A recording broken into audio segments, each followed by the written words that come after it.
This last week has been Volunteer Appreciation Week, which is the perfect opportunity to reflect back on the impacts that our volunteers have had on the society and on the mission.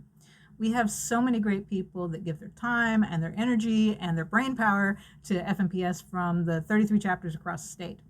For me, it's been a pleasure to be able to connect with my fellow distant volunteers through state functions like this conference and the board of directors and committee activities. But most of our time is spent closer to home. The volunteers at the chapter level are actually what really makes the society hum. Matter of fact, 86% of the volunteer hours recorded last year were chapter activities. Our volunteers are producing public meetings and field trips, which are the gateways to introducing new people to Florida's natural wonders. Trip organizers are always keeping things interesting, from a normal plant walk on land, or over land, or over water, or on the water, or in the water, and even on horseback. Your creativity is a delight. Most chapters are spending time to reach out at local events, some even creating their own events to bring attention to native plants. We have recorded almost 10,000 volunteer hours for outreach events, which is spectacular.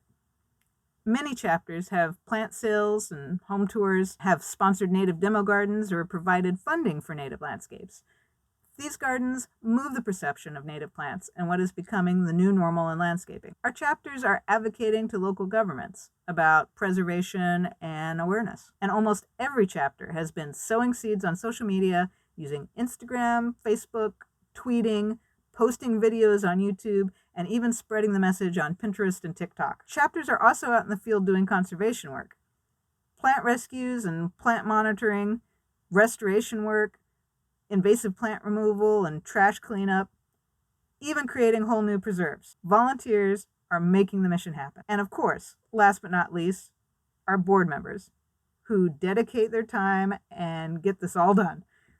All of this deserves a huge round of applause. Now, we ask our chapters to report their volunteer hours so that we have an idea of where we're on track and where we can make inroads.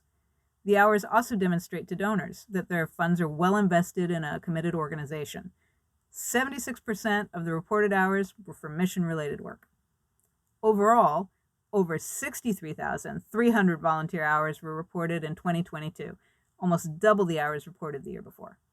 These hours are valued at an impressive $1.7 million of support for the Florida Native Plant Society. Now, there are 25 individuals responsible for reporting 95% of the volunteer hours. The dedicated efforts of these volunteer hour coordinators have provided the Society with valuable data to validate our nonprofit status and fundraising for our conservation work. A special nod goes to those marked with a star for being in the top 10 of reporting hours, and to the Council of Chapters for driving this forward. And we know that not all the hours get reported, so there are people out there that we don't see recognized, but appreciate and love what you are doing from the bottom of our hearts. I was inspired by taking a look at the chapter accomplishments. The reason why I volunteer is because I'm passionate about it and I want to be part of it. It's incredibly satisfying to know that there are so many of you out there too, and we're making a difference together. Thank you.